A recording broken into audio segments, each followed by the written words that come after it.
Picture the scene. The year is 2007? Oh, why would you fucking start the video if you don't even know the... I was in high school and I was obsessed with music, and I started doing sound production in my music class. From there I realised that you didn't have to be in a massive fucking studio to make some music. So I went to Poundland, I bought a pound microphone, I plugged it into my brother's laptop, and I recorded myself beating the shit out of the drums for 30 seconds and thought, this is it. I am a producer.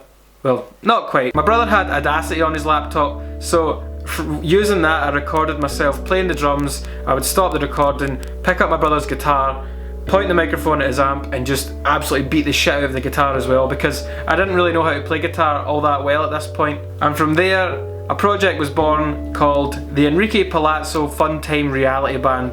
This was a grindcore project that I started when I was bored in the house and wanted to record music. I recorded a couple of tracks because at the time I thought grindcore was funny, because I'm an idiot and 30-second songs of just it's just funny to me. So as you know, because my content is pretty much all of that shit, I set up a MySpace page, because back then I thought if you had a MySpace page when you were a band, you were legitimate. That was it. You were a band. I set up a MySpace, I put all the songs up, and that was it. I didn't share it or anything, I just did it because I thought that was when you were legit. The reality was I made these songs for me because it was so much fun to just record and be silly and listen back.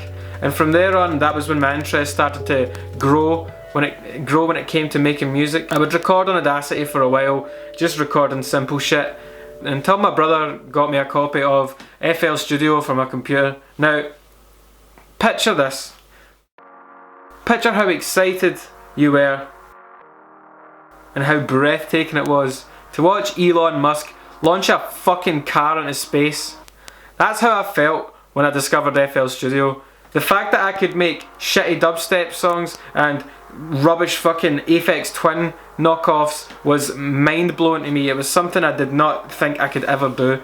And even though I still didn't have a clue what I was doing in terms of the program, I was still enjoying myself because I was just experimenting and trying all these synth sounds and making music for me and just making music to pass the time. And from then on I started making songs that were more electronic and a bit more melodic. And even though I was only making them for myself, I still wanted to share them somewhere, so I set up a SoundCloud, and from there I just uploaded anything I made that I deemed good, that I thought that was alright. Again, I never really shared them anywhere. I shared them on Facebook with people like my friends and that, but I didn't. It was more just for me.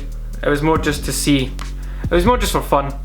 So from there I just kept uploading and uploading. I just kept uploading to the point now where I have like a whole back catalogue of old songs. Some of them are sadly gone, like I've had to delete them and make space for SoundCloud before I could afford SoundCloud Pro. But having a SoundCloud's good because I can look back and listen to old songs and see how I've progressed, see how well I used to do one thing, how I can improve on another, just how my mind was working at that time in the sense of the music. You can probably see on my SoundCloud that it's like dubstep, weird death metal songs, now up to kind of electronic and then post-rock and stuff like that.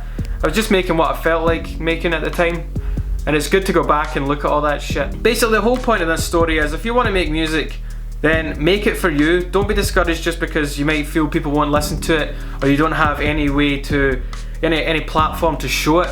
If you're interested in making music, just start making music, just go for it. You might need to try and learn an instrument, but if you want to do it, you can do it. I'm fortunate enough now where I made a couple of videos and people actually know who I am and now they listen to my music, and it's a crazy fucking feeling, so I do have to thank people for that. But I was never really making music to be known. I was making it for me, as I keep saying, as I keep repeating myself, because I'm terrible in front of a camera. Also, don't think that because you don't have the highest tech and the greatest gear that you can't start. Like I said, I was making music with a shitty microphone, and obviously it sounded terrible, but at least I had a way to do this and have fun with it. You can obviously get free trials of like stuff like FL Studio and stuff like that on the internet. You can also get things like Reaper, which I'm pretty sure it might be completely free. I don't know, I could be wrong. I don't really use it anymore. You can pick up cheap microphones if you're interested in starting to record yourself singing, or maybe playing acoustic guitar or something. You can pick up really cheap interfaces from websites like Doman